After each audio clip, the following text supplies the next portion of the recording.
So I want to invite DWMC President Kate Daniels to the podium and kick us off. We can just leave that right.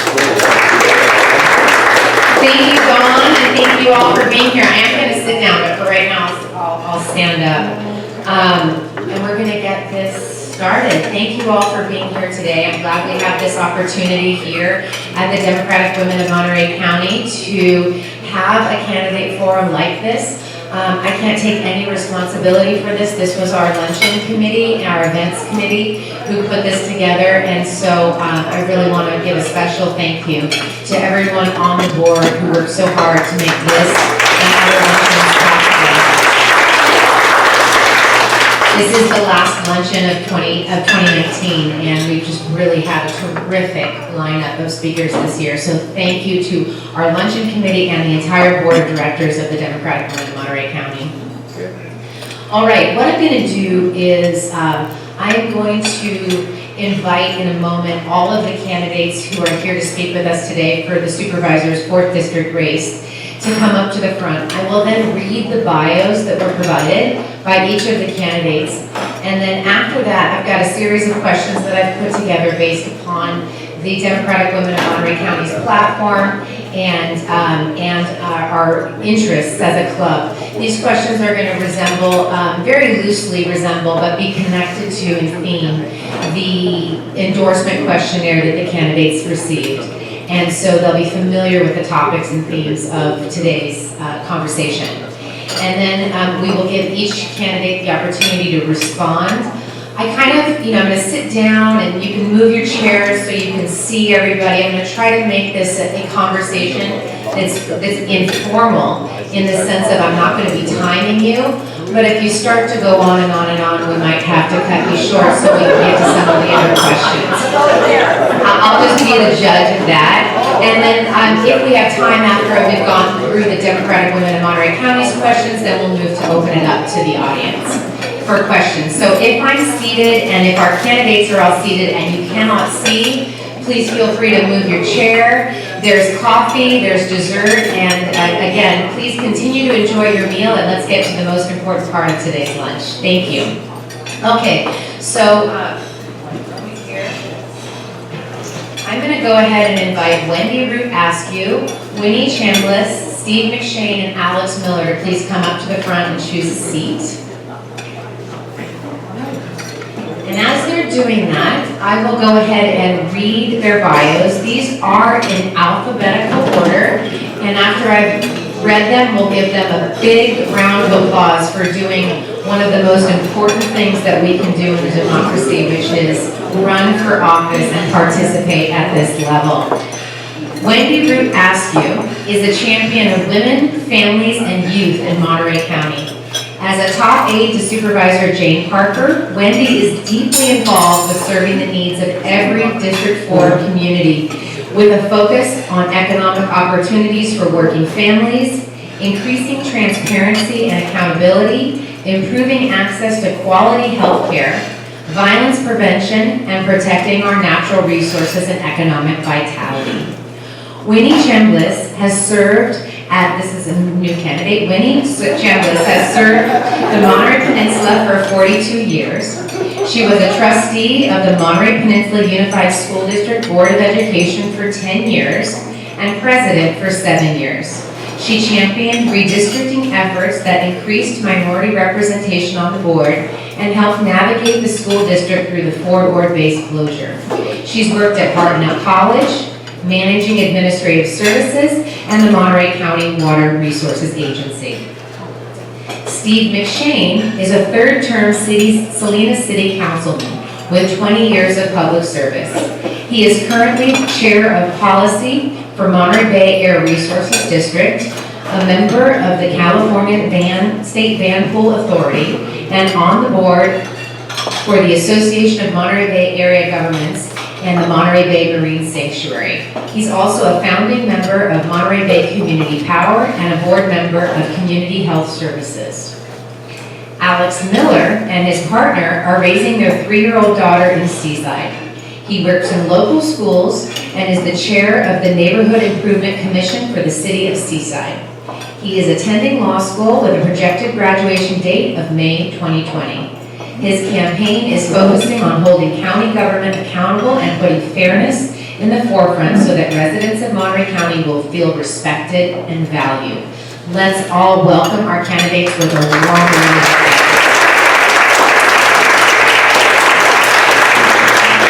This is where I too am going to sit down. So what I'm going to do is I'll start with Wendy being number 1 and Alice being number 4, and then with each question we'll change up the order. So we'll go 1, 2, 3, 4, then 2, 3, 4, 1, and so on and so forth. So the question that I have, I'm going to start with, welcome all of you. Thank you for being here. I'm going to start with a question on climate change action. Because we keep hearing about the clock that's running out. The time is really essentially up. And I think in Monterey County, we've made some great strides towards renewable energy adoption with Monterey Bay Community Power. But it's really only going to be a drop in the bucket when it comes to the action that needs to be taken. So I want to know from each of you, what further regional action will you advocate for as a county supervisor? And we'll start with you, Wendy, and then we'll move down the line. Please use the mic. No, it's just sitting right there. You're gonna have to move, you have one mic because the other. Hetty, it disappeared, the microphone. It was sitting on this table just a few minutes ago. Well, they were telling me it was. Sir, the microphone disappeared. It was right here. It was a portable microphone. Does anyone know where it went? I think it's out of commission, it was in conflict with yours, so they needed to remove it, so you have one that you need to pass. Okay, unfortunately, this one is not, I'm going to move it. You can just come up to the podium. Perfect. All right. So climate change and climate action in Monterey County. Whew, so much to say and where to begin. So I'm just going to hit on 2 quick things. On Monterey Peninsula Unified School District, preparing for our future and taking action to mitigate the impact that our district has on creating additional climate change, okay, that good? Yeah. All right, thank you. So at Monterey Peninsula Unified School District, we've taken bold and aggressive action to reduce the amount of energy that we're using in our schools. We've got a lot of information posted online, but bringing forward a climate action resolution was something that I am proud of doing on the school board in partnership with the Schools for Climate Action organization. We're not only conserving energy, but we're conserving tremendous amounts of water through our school district facilities. At the County Board of Supervisors, we started, I worked with Supervisor Parker to start the, oh goodness, what is it called? The board committee on sustainability. Alternative energy and environment. Sorry, thank you. Alternative energy and environment. Board committee on sustainability works too. We've also funded a full-time position at the county to work on sustainability efforts. And I'm very excited to work with that position, not only on internal county-facing conservation methods, but looking externally to how we can coordinate with all of the cities in our county and in our region on coordinated efforts around climate action. Each individual jurisdiction has a climate action plan, but many of those jurisdictions are not taking action on that. So I've been meeting regularly for the last year with a group of local electeds. We encouraged Congressman Jimmy Panetta this December to sign on to the Green New Deal. A number of local electeds also signed on to that letter. And we've continued meeting to look at how we can bring regional leadership in a way that's going to be more effective than just having individual cities work individually. So as supervisor, I will be well positioned to continue that work. Regardless, it's an issue that I care about, and we'll find ways to be involved in moving forward.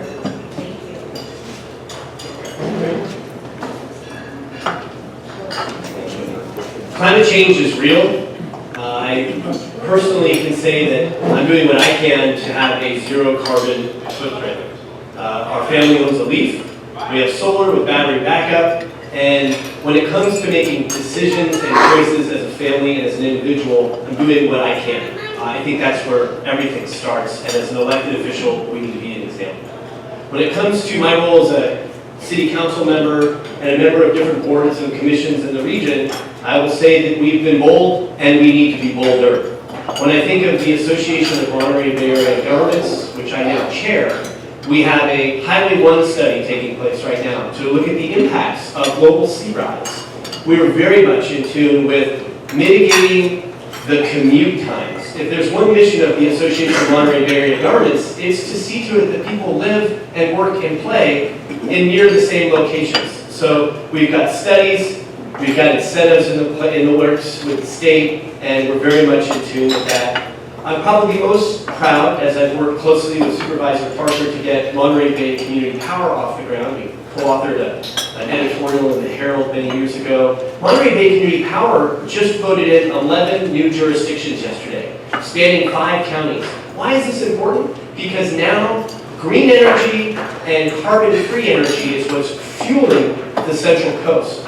And that in itself is huge, taking out millions of metric tons in a year of carbon dioxide and other greenhouse gases from the atmosphere. I'm very excited about the Air Pollution Control District, which I also chair for the Tri-County area.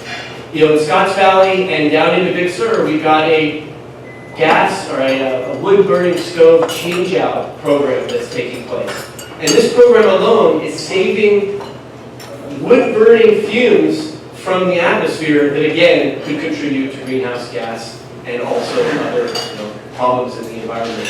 You know, as a supervisor, I'm going to be bold, but I'll be honest, I'm a bridge builder. I'm one that works the middle. I'm a Democratic moderate. I realize you can't get a whole lot done beyond just a day or a week by standing up, pounding your fist, and lodging wars with people. You've got to find ways to usher in reasonable and effective ways for every single family to not just be accountable, but aware and want to change their behaviors.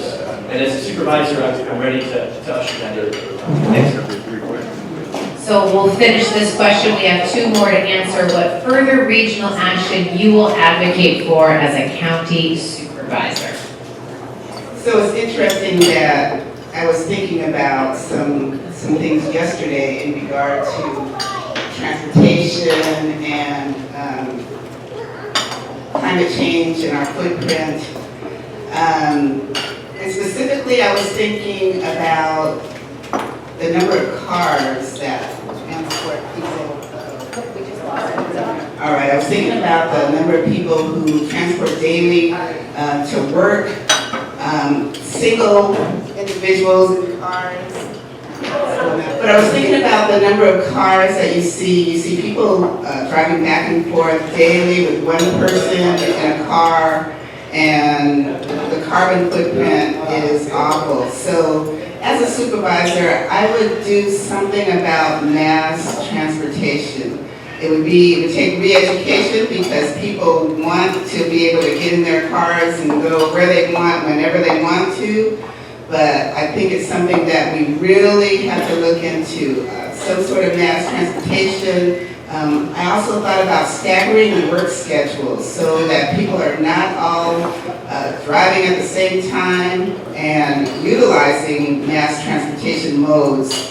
So again, we're reducing the carbon footprint. I agree with Steve McShane that climate change is real. So now is the time to do something about it. Now is the time. I don't have the experience that some of my fellow candidates have in regard to working on committees and commissions, working with climate change, but I do think about it. And I know that we do need to do something about it. And it needs to be a concerted effort among the different cities within District 4 and within the county in general to get a handle on this, to move forward and to participate in that cap and trade kind of program that's going on in the country. But as supervisor, those are a couple of things that I would do specifically to reduce the carbon footprint in Monterey County. Good afternoon. The very first thing I would do is advocate for electric cars with our sheriff. Our sheriff drives our cars all the way down to King City. They waste tremendous gas. Tesla now makes an electric vehicle for police. We can use the police and they can have electric cars that will reduce the carbon footprint in Monterey County right away. After that, we would start exploring maintenance cars, electric maintenance cars, and solar panels on all of our county buildings, like the County Supervisor's office. All of our buildings should have solar panels. We'll be reducing our carbon footprint immediately. I would also work with the Transportation Authority to attempt to bring a train or a tram from Marina, CSUMB, Seaside, and then Monterey. A tram that can bring people and reduce the amount of traffic that's on Highway 1. It's getting worse and worse year in year, every year, and we need to stop that by having more accessible transportation at a cheaper price and making it more efficient.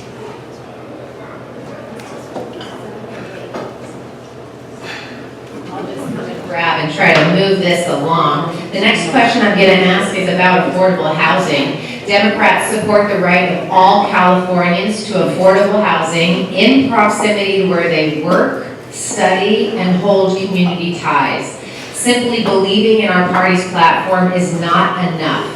What is often missing at the local level is the political will to meet our housing goals. What will you do as supervisor to increase the stock of affordable housing in both District 4 and throughout Monterey County? Sure, so the first thing that you need to look at in a candidate is, what have you done? And I would say in the last decade, we've built more affordable units in the city of Salinas than any place else in the county. And we've done a lot of those units in such a way that there's accessibility to transit and there's availability of a work, live sort of an opportunity. Our downtown city core has more incentives than ever for adaptive reuse and for downtown city center growth. As a supervisor, I will incentivize that. I really feel that housing is a web. We have to look at it from all perspectives, whether it's farm workers that are living in the city limits of Seaside, Marina, and Salinas, or whether it's folks that are just graduating from CSUMB and want to stay local for a job. We have to consider new ways about going about housing. We've got some great examples, thank you, Tim, for all of what you brought to downtown housing formulas. I will say, in San Jose, one project that I've embraced is a dormitory-style environment for recent graduates, young people that can have their own room and have a shared space. In one case, 500 units that are set up that way. Folks that have very reasonable rents that can save up for their own apartment, their own home purchase, something like that. But certainly when it comes to farm worker housing, I feel the county could do more to put the onus on the employers that bring temporary workforce to the region. In the farm worker study that the city of Salinas paid for alongside United Way, County of Monterey, we determined there was such a need for H2A temporary workforce housing. In some cases, there's 8, even 16 or 20 that we found in a 4-bedroom house with a garage in the city limits of Salinas. This has got to be stopped. It's inhumane, and by putting the onus on employers to do something about it, then those units free up within our city limits. Maybe one other point I'll make. Projects that come before the County Board of Supervisors that include commercial should include housing. Recently, I was actually at a meeting with Supervisor Parker. We talked about this concept. New construction with a facility that also would have housing associated with it. The city of Soledad, Mayor Fred Ledesma, great example where the city is giving 3 acres to the school district. Man, they're going to be under construction in less than 18 months. They'll have housing available to their classified and to their teachers. The city of Salinas is looking at this, and others are looking at this. This sort of concept where employers, major employers, can have a responsibility to help house the workforce is a good idea. Thanks.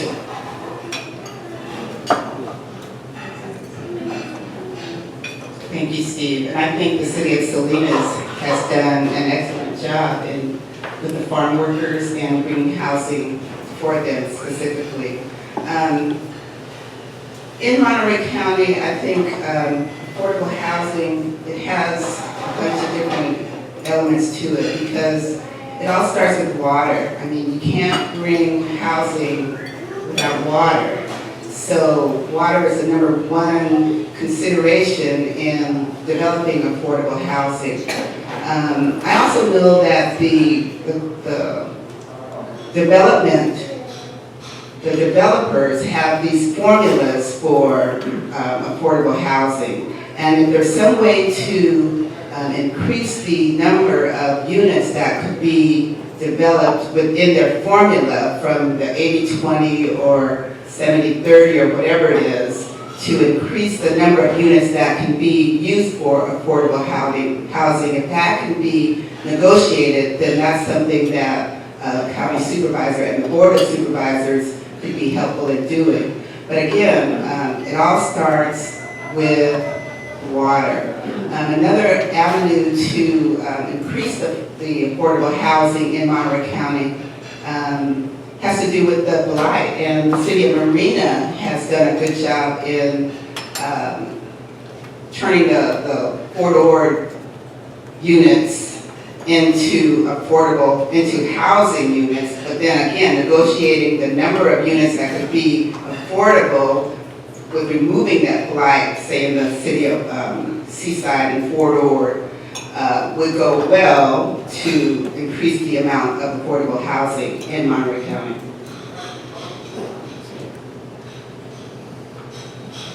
What we see is developers come and they have a 3, 4, 5 phase plan. Phase 1 is they're going to do certain area of housing. Phase 2 is the next area. The last phase is the affordable housing phase. And all of a sudden it doesn't happen. It doesn't happen. The developers wash their hands and say, well, sorry, you've already built 80% of the project and now we're not going to be responsible for the remaining affordable housing. That would stop with me. With me, we will do the affordable housing first. First affordable housing, then you can make your big profits after we've taken care of the people here on the peninsula. When I first moved to Seaside, I moved to an apartment off of San Pablo in Seaside, and across that way was an affordable housing complex where they capped the amount that the house could be sold on the deed. So meaning that the deed you could not sell the house for more than what it was worth according to the county. We need more caps on deeds. We need more of those. We can place smaller homes on Fort Ord. We can have something with Fort Ord for affordable housing, and they're capped at being sold for a certain amount. Because nowadays we see housing as a profit. Houses are now worth $1 million, and their jobs aren't here to support that. So because the jobs aren't here, we see a rise in homeless problem. So what I would do is make sure that there are a certain amount of housing that have a cap and can only be sold at a certain value.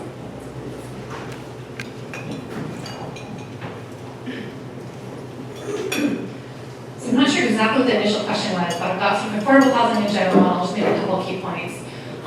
So I'm sure many of you saw the Pivot learning report that came out earlier this year that talked about 1 in 10 of our students on the Monterey Peninsula being homeless. I just have to repeat that again. 1 in 10 of our students living on the Monterey Peninsula, attending our Monterey Peninsula School District schools, is homeless, is living in overcrowded conditions that are not conducive to that student's learning, to that family's safety or security.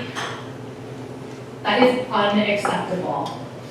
And we're the ones, all of us, who have responsibility for fixing that. We talked a little bit about political will and affordable housing, and I want to make it very clear that the Board of Supervisors does not get to tell our city councils how to develop within the boundaries of their city. We do not have authority or jurisdiction to tell the city of Marina how to redevelop their blight, how to tell the city of Seaside what to do in their campus town, or how to tell the city of Salinas to redevelop and provide infill development within opportunities within the city. What we do have the opportunity to do as county supervisors is to work in partnership with our city councils. And that's where the relationships that exist come into play. It's where the trust that exists between the folks who sit at the Marina City Council and the supervisor come into play. It's where the city of Marina can talk about the project that they're working on to add 70 units of veterans housing at Lightfighter Village with Veterans Transition Center, and the supervisor can work with our county housing staff to direct housing grant funds, $4 million of them in this case, to that project to support low-income affordable housing within the boundaries of the city of Marina. That's happening right now. Monterey Peninsula Unified School District, we talk about employer-sponsored housing. It's great to have these ideas about, we should just build housing on all of our school sites. it takes a lot of work and coordination and trusting conversations with trusting relationships with people to be able to move these things forward. And that's what I'm doing at Monterey Peninsula Unified School District. We've identified 5 sites that the district has owned property on where we have water available to us. And we're moving forward looking at bond funds to build affordable workforce housing on those sites. We're looking at 70 units on one location, we're looking at 20 units on another location. It's that action to move things forward and being able to navigate that in partnership with our city partners, that this is where the supervisor comes into play. A couple other things, the Monterey Bay Economic Partnership has done some great work looking to build consensus around the policies that we can move forward realistically in our community, understanding the limitations that we have around water or around developing on Fort Ord, around the blight. So they've come up with a series of recommendations, and I would encourage anyone who cares about housing or who wants to be a part of the solution to ensure that we have affordable workforce housing to look up those policy recommendations, to join the Monterey Bay Economic Partnership Action Center to get alerts about projects that are coming forward. When Pacific Grove had the opportunity to add 3 units of affordable housing to allocate water for that project, it wasn't just that Pacific Grove showed up and voted that night, it was that the Monterey Bay Economic Partnership alerted those of us who were working on this issue, and we alerted everyone we knew to show up at that meeting and make their voices heard. And as a result, the City Council did approve 3 units. It seems small, but that's what we're dealing with. That's what it's going to take to move this all forward.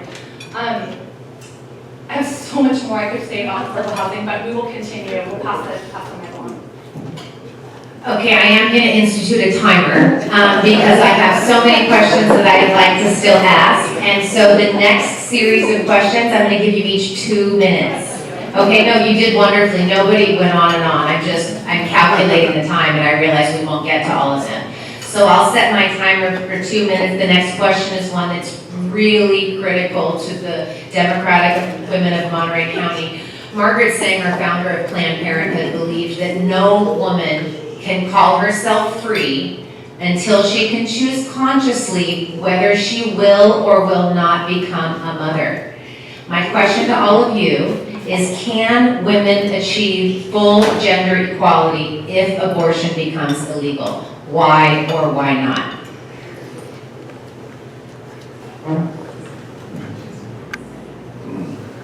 That's a loaded question. We are the Democratic women of Monterey County. You won't get that at any other location. I'm going to start the timer.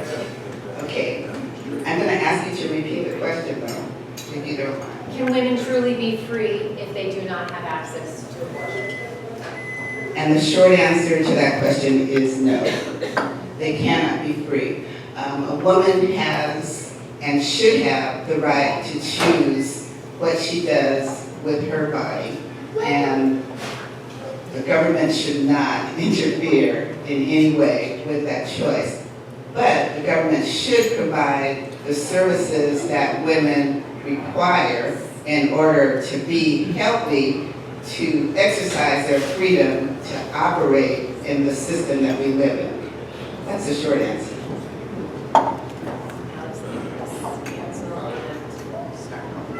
My parents taught me, if you don't have the time, give the money. The best check I write every year is $1,000 to Planned Parenthood.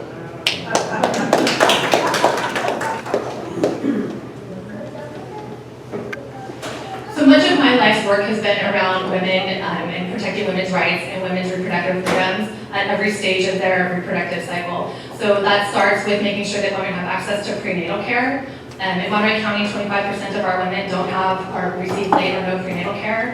It means having access to birth control when you want it and if you want it. It means having access to all of these services in our county clinics. It means having access to postpartum care once you have a child. It means being able to make those choices that are right for you and your family when and if they're right for you and your family. So unequivocally, without hesitation, 100%, I fully support women's right to make their own reproductive choices, and I will fight to make sure that we have those options available to any woman who needs or wants those services in Monterey County. And you can't have full equality and freedom if you don't have the ability to control your reproductive health. There's no path forward there. So, but there are many other reasons why we also need to protect women's rights for their own full spectrum of reproductive care. So I would echo that. I don't think that we would have full equality without the rights for women to choose what it is they do with their body and their own reproductive rights. So I think we've all come to that conclusion and agreement. You know, I think the reference to the glass ceiling is important. This came up when we had the interviews between the candidates before the Democratic Central Committee. I want to acknowledge there is a glass ceiling. You know, when I think of the house I was brought up in, my mother was a working professional. She achieved greatness. She was my hero. When I think of my wife, I would say the same, or even more in some respects. You know, a working professional that's raising family. You know, she works in agriculture, and daily she has to deal with discrimination, whether it's on income, whether it's on attitudes. We have a tremendous amount of work to do. And I think that reproductive health and the right to choose is a great place to start, but there's even more work to be done. And you know, I'm glad that some of the candidates touched on healthcare, because healthcare is one of the greatest needs in our county right now. You know, you think of folks that are here with undocumented status, you think of folks that can't even be able to pay their rent, let alone be able to pay for prescription drugs. It's up to the county board to provide that safety net. And as a supervisor, not only am I going to protect it, but I'm going to enhance it. And in that will be included reproductive health and prenatal care.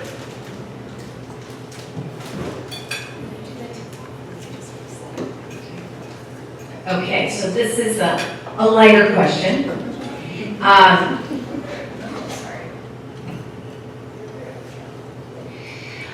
interested to know how you would organize the District 4 office. What kind of person would be your chief of staff and why?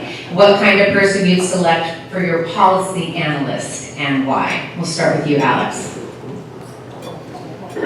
Well, thank gosh for a lighter question. And I'm the first person to speak. I've said it over and over and over again, and I'll say it again today.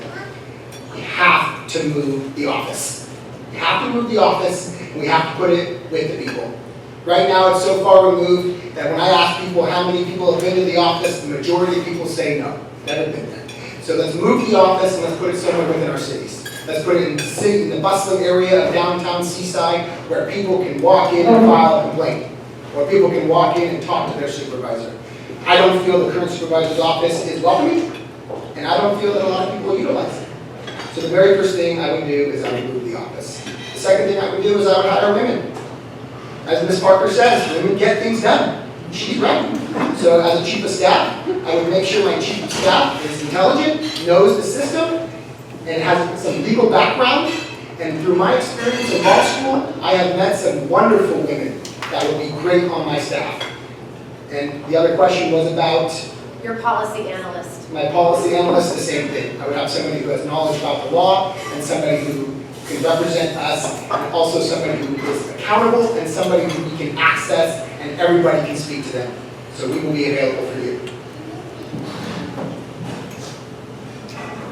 Thank you. I may have the lead on answering this question since I've been working in the supervisor's office for the past decade. So I have a great familiarity with how it works and some of the responsibilities that come through that office.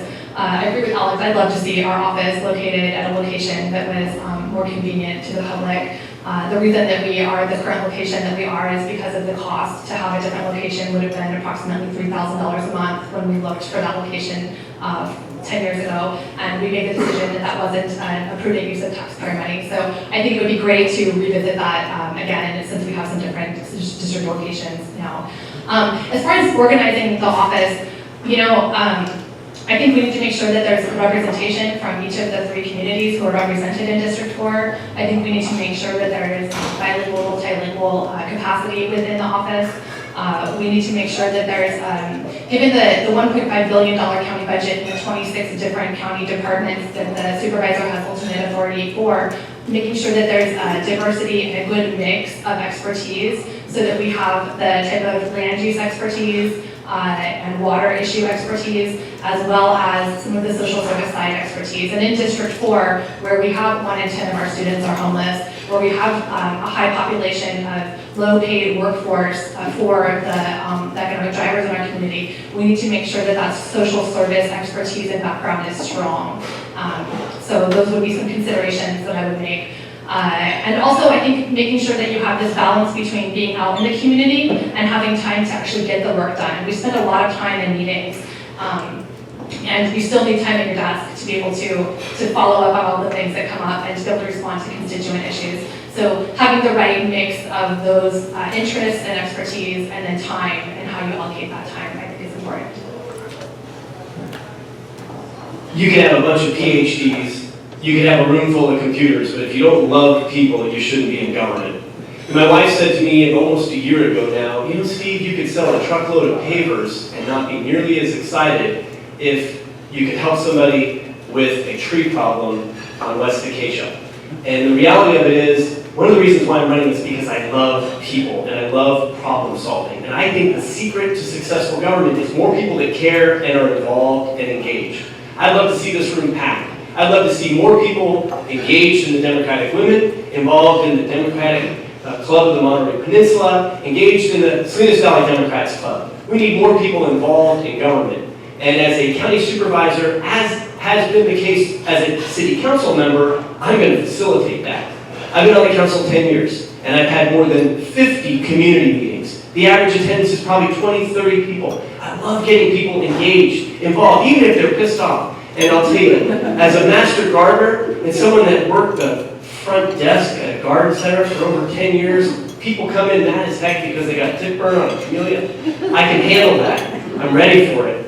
The office will be located in the most populous, high-traffic area possible. And I'll tell you, I'm leaning towards Seaside. Seaside has a lot of work to do. Some people have described it as the labor camp or worse on the Monterey Peninsula. I will look for people of color and gender that have a knack for working with people and problem solving.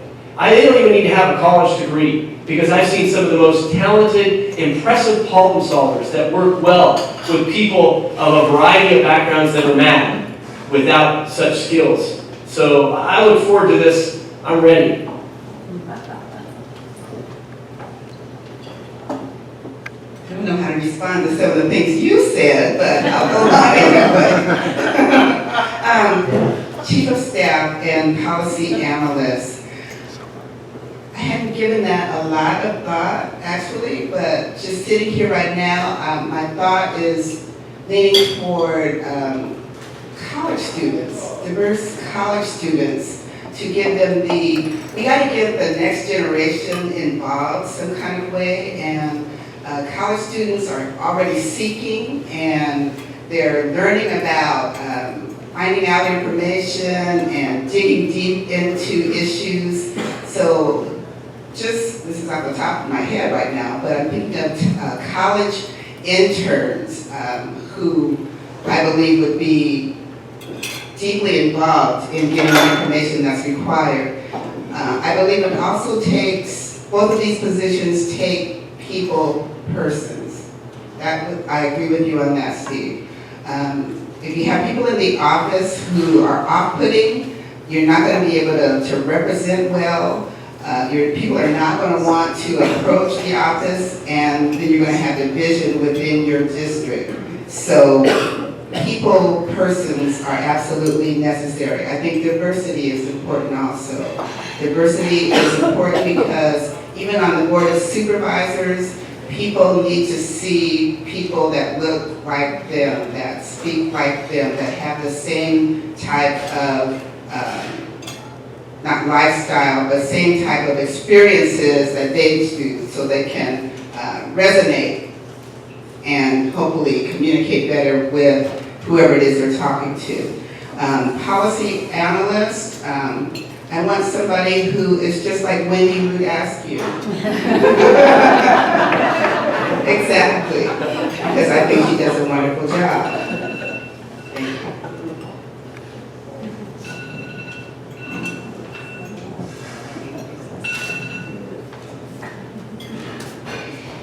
The next question I have is that local elected leaders are in a position to make decisions that are both inclusive and protect the rights of the LGBTQ community. How have you supported the LGBTQ community in the past, and what will you do as supervisor to fully include and protect LGBTQ people? Who started last? Thank you. I had a chance to go to the BayMec luncheon last month, which is up in the Bay Area, and it's a PAC for our LGBTQ community. And I was so blown away and impressed. Santa Clara County has a whole office of LGBTQ inclusion. They had a table out, they had a bunch of materials. It was really cool. I came home immediately, got on the phone with our civil rights office, and started pestering them about what we could do more of here through the county departments. So specific to inclusivity and protection of our LGBTQ students, I am incredibly proud of the work that I've done on MPUSD. As a school board trustee, I co-authored a resolution with my colleague, Dr. Amanda Whitmire, which was the first resolution that the school board had ever adopted, protecting and ensuring inclusion of all of our LGBTQ students, teachers, and their families, making sure that our school is a safe place, an inclusive place for all of our students. We took it further, and we're now looking at developing, we've actually have a draft of the very first policy. The California School Boards Association has not yet put anything out for us to work from, so we're drafting it ourselves. And we're working with the community to bring voices in to make sure that we get this right. So, so much more to say, but I'm really proud of the work we're doing at Monterey Peninsula Unified. Similar to the question earlier about women and what has to be overcome, the LGBTQ plus community suffers discrimination and suffers issues of inequality. So I'd like to begin by saying, personally, I am ready. I'm ready every day to embrace people of all colors, faiths, backgrounds, and beliefs. And I would also say that as a council and as a community, certainly the city of Salinas has been very accepting. We've got policies, we're doing specific outreach, and we've supported organizations like the Epicenter, which is a startup for youth that are discriminated against in high school and even middle school. As a supervisor, I look forward to working collaboratively with our EOC office so that when hiring and workplace discrimination is even suspected, it's taken care of immediately. I've certainly supported Salinas Valley Pride, Peninsula Pride, financially with my presence. My best friend has been in a healthy relationship with a partner for 20 years now. My college roommate, same status. We need to get to a point in society where these sorts of discriminatory attitudes are wiped out. And as an elected, both in a policy setting and on a personal level, my commitment is to be accepting and to usher in policies that fight for that. Thank you. So, I may not look like it, but I'm a Sunday school teacher. And every Sunday, I teach inclusivity. I teach respecting people for who they are. I teach that everyone is worthy of respect. I teach not to look down on anyone because of their social status, their race, their gender, whatever the case may be. So that's something that I live and teach every day, every week, every year. As far as what I would do as a county supervisor, I think as I have been running for this office, I've learned so much, and I think that the general population is not educated on the issues related to LGBTQX. They have their own personal opinions, but they have no idea of the issues that, I don't want to say they are facing, but their experience. I mean, we get locked into what we do, and we don't think about anyone else other than if their space infringes upon our space. But I think it's very important to educate people as to the issues facing LGBTQ. We have these days in Monterey County and weeks and months, Breast Cancer Awareness Month. We have all these days. I think it's a day that a day, a week, a month that should be put forward by resolution by the Board of Supervisors so that we bring awareness to the general population of the issues facing LGBTQ.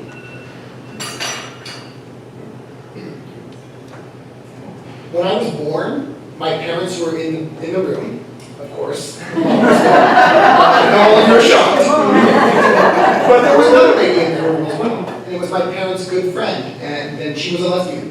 So from the very first day I was born, I was taught to include people. I was taught that being lesbian is being normal, is being a normal thing in our culture. The one reason why I love California is because California is progressive and accepting of all races. I'm not moving out of California because I see the discrimination in other states. I don't want to be part of that. So one of the things that I'm going to do when I'm elected your supervisor is I'm going to open up somebody in my office is going to investigate when we have complaints against discrimination with employees. We're going to do everything we can to hire people that have opportunities elsewhere. We're going to give people opportunities that are not included or feel left out because of their gender or because of their identity. So I'm going to make sure that my office does everything that we can to include the LGBTQ plus community into our county. And that's something that I'm going to work for. I had a good friend in college. I'm a CSUMB graduate, and my good friend was a lesbian there. CSUMB is in the forefront for acceptance and accepting people. I went through the system of CSUMB. I know the program. We're going to incorporate them into our community, and we're going to make sure that their ideas and their ways that they teach people are taught in Seaside, Marina, and in Salinas. I have one more question, but I think I'd like to see if there's anyone in the audience who has a burning question on a topic that has not been asked yet that we can add to our conversation. Yes? I'm sorry, I didn't hear the last part, but I do have a question of something that was touched on earlier, specifically for Steve McShane. My name's Enrique Fuentes. I'm a psychiatric student at Hartnell College, and I will be transferring to Santa Cruz soon. And one of my favorite issues to touch on is climate change. And you said you were a moderate. I feel like I'm on the other side. I feel like the Democratic Party should go gradually towards the left. And I feel that since you said that you were willing to compromise with certain individuals on climate change, I question your motives behind that, and I want to specifically ask, what are you willing to do for climate change and to start to mitigate it? Are you willing to institute a carbon tax on certain corporations that are causing pollutions? Are you So Enrique, Yep. It's Enrique, right? Yeah. Okay, so I think I got it, and I'm going to open this up to the whole panel again, and I'll just give a minute to respond, but I guess I can bring this back to our original question too. Monterey Bay Community Power is happening. We now have everybody within the JPA that's in Monterey County, I think maybe with the exception of King City, but let's go beyond community power. We need to take drastic action. So as supervisor, what action would you take further from Monterey Bay Community Power to get something done? I'll start with you, Steve. Sure. Panther Pride, thank you, Enrique. I look forward to following up with you after the forum. Absolutely. Once you become a supervisor or even a council member, you sit on all these other boards, whether it's MST, Monterey Bay Community Power, AMDAC, you name it. And I would say that I've done a lot, certainly as it relates to supporting a carbon tax. The Monterey Bay Air Resources District is very much working towards more aggressive cap and trade. We're not burying our heads on this. I guess my point was to be able to build bridges with people that may be burying their head. Or more importantly, not that they bury their head, but their issue area doesn't involve the environment. Like, they may be reasonable on it, but it's just not all on their dashboard. I go further to say that we need to electrify the grid. We need more electric vehicles. 70% of our greenhouse gas production is coming from the transportation network. So whatever government can do to incentivize, to grow housing that's developed with ease for connectivity when it comes to electric vehicles, to get off petroleum-based economies, is probably one of the biggest low-hanging fruits I put. There's other capacities I speak to within the Air District, also within Monterey Bay Community Power. We're being aggressive. If I came off lightweight on this, I apologize. It's serious, and I'm ready to work on it. Thank you.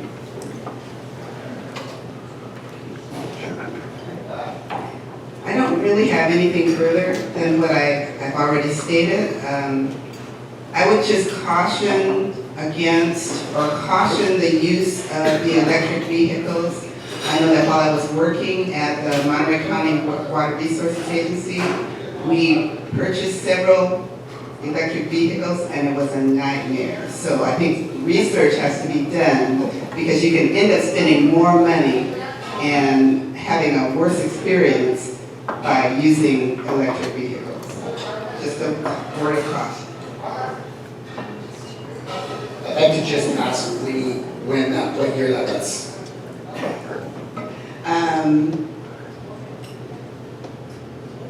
No, it was probably 2012.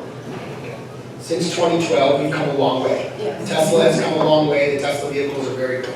Tesla makes a police car. Our sheriffs could have Teslas. They're very nice vehicles. They're electric.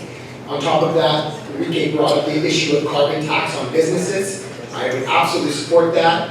And again, I would support more public transportation.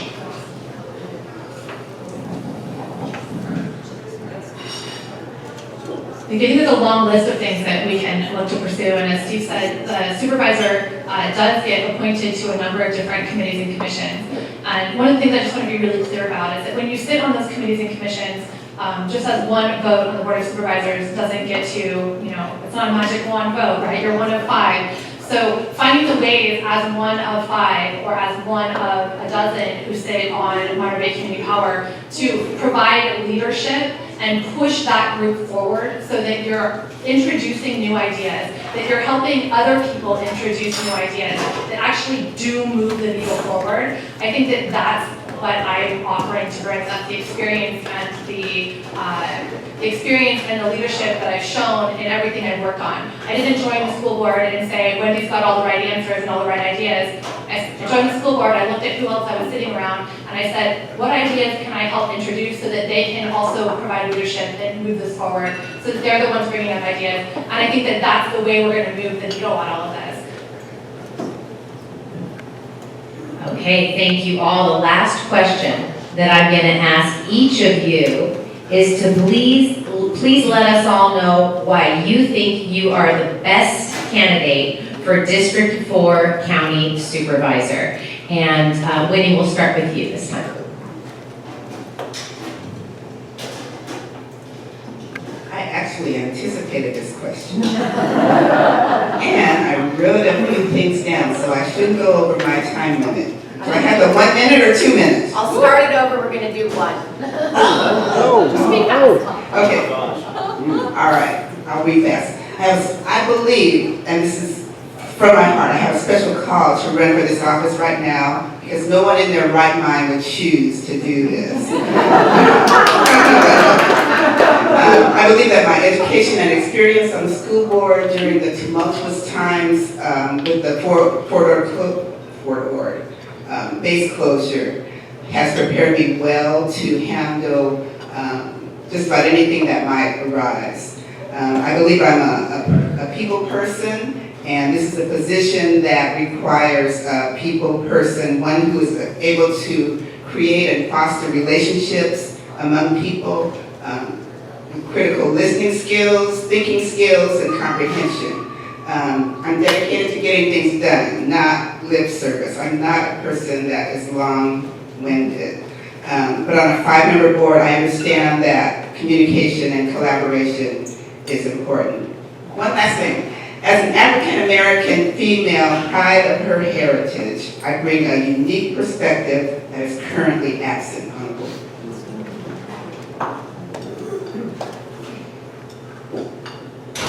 I'm the best candidate for this position because I'm a political outsider.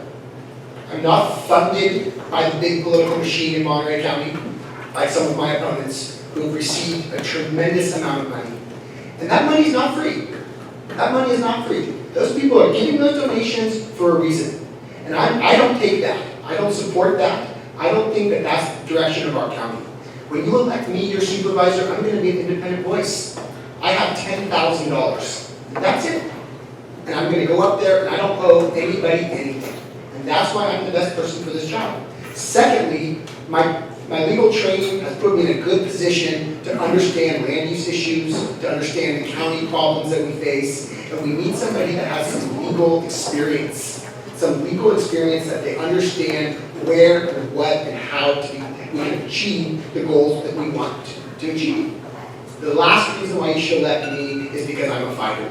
And I'm gonna get up there and I'm gonna fight for District 4.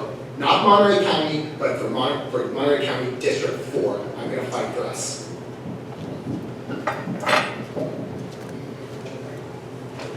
All right, let's go.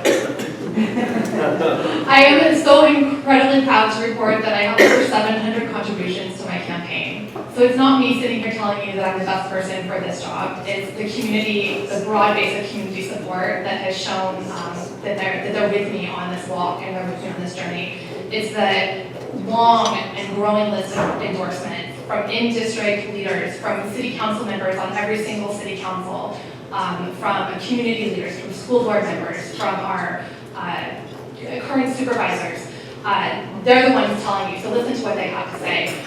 Things that I bring to the table have a lot of energy, have a lot of passion. My passion and the fire in my belly is burning bright. So it has been an honor to work with Supervisor Parker, but let me tell you, I've got a lot more to bring to the table. I have the experience of working in this district and working in this community, and I have the relationships that matter and that we need to get things done. So I'm here to get the work done, and I hope that I can count on your vote. Thank you. I planned family reunions with our family. I planned 5 of them. My mother was a displaced person after World War II. She came to this country with nothing, across the Atlantic on a steamship, made something for herself. Grew a business in Silicon Valley. 10 years in a row was one of the top 10 businesses in Silicon Valley. My dad ended up working for her. That's the house I grew up in. I'm married to a woman that exhibits the same thing. Hard work, determination, well aware that there's a glass ceiling. It's more than a glass ceiling. Yeah, I'm a candidate that offers leadership. Over 20 years in appointed and elected office. You know, there's elected leaders that govern by crisis, and there's those that lead, connect the dots, and get people behind them from completely opposing views. I've got the Farm Bureau supporting my campaign, but I also have the UFW supporting my campaign. Hardcore labor organizations like the Teamsters, alongside the Monterey County Hospitality Association. I'm a bridge builder, I'm a golden retriever, and I have a fire in my belly and a lot of energy as well. And lastly, take the time to thank each of us. Each of us. We're doing this not because we have some ill will or there's some hand behind a curtain, because we love Monterey County and we want to protect it. So be sure to take the time to thank us all. That's all. Thank you.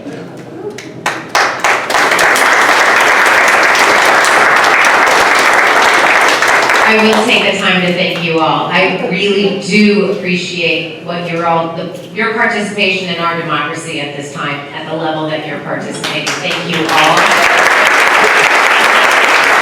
Thank you for joining us today. And thank you all for coming out and participating in our really first candidate forum of this type. We've had candidate forums in the past, but to just do the 4th district like this, I think was time well spent. So thank you all for coming. Just a minute. Yes. Somebody's gonna want to know. They're mine. Yay! All right, we've got the down keys. Okay. Yeah, we can do a group picture. Absolutely. If anyone wants to take a picture, we can take your phones. Thank you all for coming, and we'll see you on January 30th.